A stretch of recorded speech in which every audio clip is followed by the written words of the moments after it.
উপস্থিত হওয়ার দরকার আছে না নাই ভাই? আছে। কোয়াস কি চালাবো না শেষ করে দেবো? চালাবো। গুনাহ আছে না নাই আমাদের সবার? বলেন আছে। তাহলে এইটা শোনারও আমাদের দরকার আছে। বলেন কথা ঠিক না বেটি?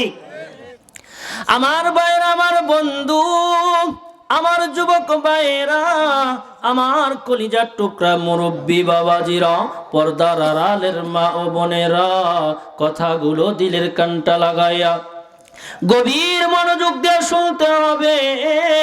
যদি বলেন হুজুর কেন? আজকে বাংলাদেশের ভিতরে যারা মাহফিল করে এরা চায় মাহফিলের উন্নয়ন হোক, আর যারা শ্রোতা আছে তারা চিন্তা করে বক্তার কণ্ঠ যদি ভালো হয় তাহলে একটু ওয়াজ শুনবো, না হলে বাড়িতে যাব।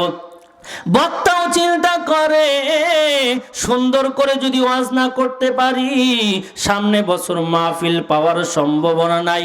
এই জন্য বাংলার জমিনে একটা নয়, দুইটা নয়, 1000 নয়, 2000 নয়, লক্ষ লক্ষ মাহফিল হয়।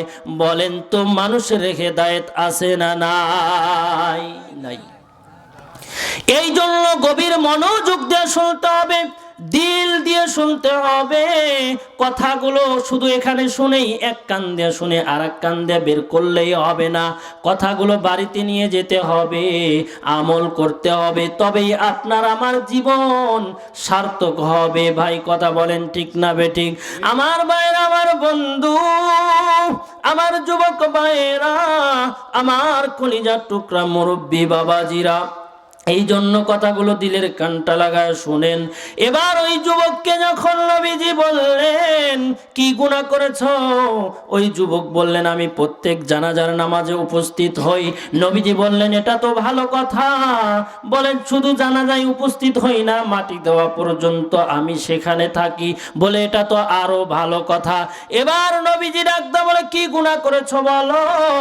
এবার ওই যুবক বলে দিনের বেলায় মানুষ যখন ওই লাশটাকে দাফন কাফন সেরে চলে আসে, এমন সময় রাতের বেলা রাত যখন গভীর হয়ে যায় আমি ওই কবরটাকে চিহ্ন করে আসি। রাতের অন্ধকারে ওই কবরের ভিতরে যাইয়া কবরটাকে খুঁড়ে খুঁড়ে খুঁড়ে খুঁড়ে আমি ওই কবরস্থর ভিতরে নামিয়া ওই লাশের থেকে কাফনের কাপড়গুলো আমি চুরি করি, এক এক করে খুলে খুলে আমি নেই। মহিলা মানুষ যখন মারা গেছে আমি বড় খুশি। কেন? পুরুষ মানুষ মারা গেলে 3 টুকরো কাপড় দেওয়া হয়, আর যখন মহিলা মানুষ মারা যায় তখন 5 টুকরো কাপড় দেওয়া হয়। আমি বললাম ইয়া রাসূলুল্লাহ, অনেক দিন হলো মানুষ মারা যায় না, যখন মহিলা মানুষ মারা গেছে আমার ইনকাম ভালো হবে, আমার অনেক টাকা হবে, 5টা কাপড় পাবো, বাজারে বিক্রি করলে অনেকগুলো টাকা হবে। বলে তাই নাকি? নবীজি এবার বললেন এই গুনাহ করেছো এটা তো কোনো ব্যাপারই না। নবী আমার ওই যুবককে ডাকতে বলে যুবক রে, তুমি যার যার কবর থেকে কাফনের কাপড় চুরি করেছো, তার কাফনের কাপড় চুরি করার কারণে তার ওয়ারিসদেরকে তুমি এই পরিমাণ মূল্য দিয়ে দেবে, আর তাদের থেকে ক্ষমা চাবে, আল্লাহর কাছে তওবা করবে, আল্লাহ তোমাকে ক্ষমা করে দেবে। জোরে বলেন সুবহানাল্লাহ। বলেন তো এমন গুনাহগার কি কেউ আছি আমরা? বলেন আছি নাকি? যারা বললেন না তারা আছেন, জোরে বলেন আছে?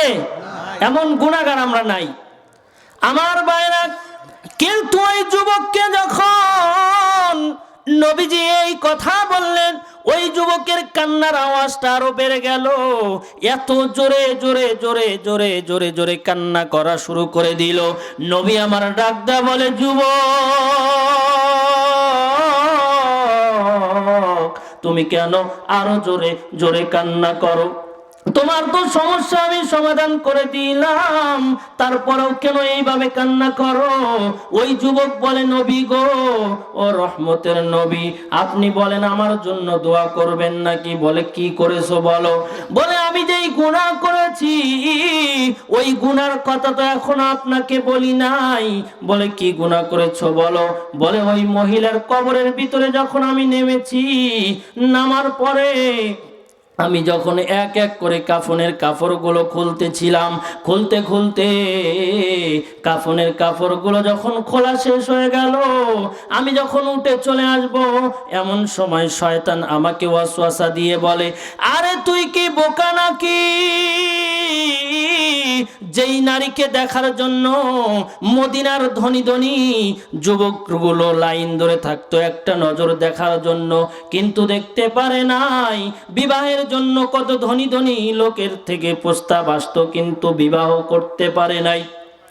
এমন একজন সুন্দরী সুদর্শন নারী তোর সামনে, তুই কি বীর পুরুষ নাকি কাপুরুষ? তোর কি মনে চায় না এমন একজন সুন্দরীকে কাছে পাইয়াও কোনো কিছু করতে?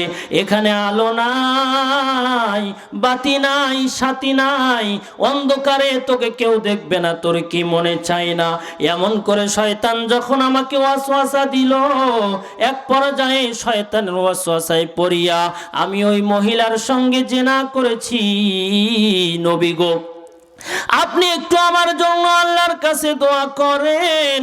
এবার নবীজি যখন এই ঘটনা শুনলেন, নবীজি বসা ছিলেন, লাফ দিয়ে দাঁড়ায় গেছে, নবীজির চেহারা মোবারক লাল হয়ে গেছে, নবীজি ভয়ে আতঙ্কিত হয়ে গেছে। এবার নবীজি ডাক দেয়া বলে, যুবক রে, তুই আমার চোখের সামনে থেকে দূর হয়ে চলে যা, দূর হয়ে চলে যা। এবার ওই যুবক বলে, রহমতের নবী গো, আমার জন্য একটু দোয়া করেন আল্লাহর কাছে। কিন্তু নবীজি দোয়ার পরিবর্তে বারবার রাগান্বিত হইয়া ওই যুবককে যখন বলতেছে চলে যা, এবার ওই যুবক মনে মনে চিন্তা করলেন, হায় রে, এখন নবীজির রাগ উঠেছে, নবীজি যখন আমার জন্য যদি বরদোয়া করে তাহলে তো আল্লাহ কবুল করে ফেলবে, না না, আর এক মুহূর্তেও থাকা যাবে না। এবার ওই যুবক তিনি সেখান থেকে দৌড়ে যাইয়া, দৌড় মারা এক দৌড়ে বাড়িতে যাই নাই, হাটে বাজারে কোথাও, মাঠে ঘাটে কোথাও যায় নাই, একটা দৌড় মারছে গো। দৌড় দিয়া তিনি পাহাড়ের উপরে উঠে গেছে, পাহাড়ের উপরে উঠিয়া তিনি আল্লাহর কাছে শুধু কান্নাকাটি করে, লতা পাতা ঘাস এগুলো খাওয়া শুরু করেছে। খাওয়া নাই, দাওয়া নাই, কোনো কিছু নাই, শুধু আল্লাহর কাছে কান্নাকাটি করে। আল্লাহর কাছে কান্নাকাটি করতে করতে 40 দিন যখন হয়ে গেছে, 40 দিন হওয়ার পরে 41 দিনের মাথায় তিনি যখন বলেছে, আল্লাহ রহমতের নবী পর্যন্ত আমাকে তাড়ায়া দিয়েছে, মালিক তুমি যদি তাড়ায়া দাও তাহলে আমি কার কাছে যাব? এইভাবে করুণ সুরে যখন আমার মালিককে ডাক দিয়েছে, আল্লাহকে ডাক দিয়েছে, আল্লাহর দয়া লেগে গিয়েছে। জোরে বলেন আল্লাহু আকবার, জোরে বলেন আল্লাহু আকবার। আরে এটা তো সেই আল্লাহ, যে আল্লাহর কাছে 100 ভাগ দয়া আছে, 100 ভাগের ভিতরে থেকে মাত্র একটা ভাগ আমাদের ভিতরে দিয়েছে, যেটা পাইয়া মুরগি তার বাচ্চাকে চিলের হাত থেকে রক্ষা করে, মা তার সন্তানকে নিজের জীবনের চাইতেও বেশি ভালোবাসে। যেই আল্লাহ আমাদেরকে হাত দিলেন, পা দিলেন, যেই মা একটা হাত দেয় নাই, পা দেয় নাই, একটা চোখ দেয় নাই, একটা নাক দেয় নাই, সেই মায়ের যদি এত দয়া হয়, আমি আপনাদেরকে একটা প্রশ্ন করি, বলেন তো কোন মহিলা কি কবরস্থানে যাইয়া কবর কি দিতে পারে? কবরে কি মাটি দিতে পারে? কেন দিতে পারেন না জানেন? এই জন্য দিতে পারে না, মায়ের দিলের ভিতরে আমার আল্লাহ সন্তানের জন্য এত বেশি পরিমাণ দয়া দিয়েছে। ওই মা যদি কবরস্থানে যায়, একজন বাবা তার সন্তানকে কবরের ভিতরে রেখে আসতে পারবে, কিন্তু একজন মা এত দরদ করে সন্তানকে, ওই মা ওই সন্তানকে কবরের ভিতরে নামাই নিজে ওই কবরের ভিতরে শুয়ে যাবে, তবু ওই কবরের ভিতরে থেকে আসবে না। এই জন্য মাদেরকে কবরস্থানে যাওয়ার অনুমতি দেওয়া হয় নাই।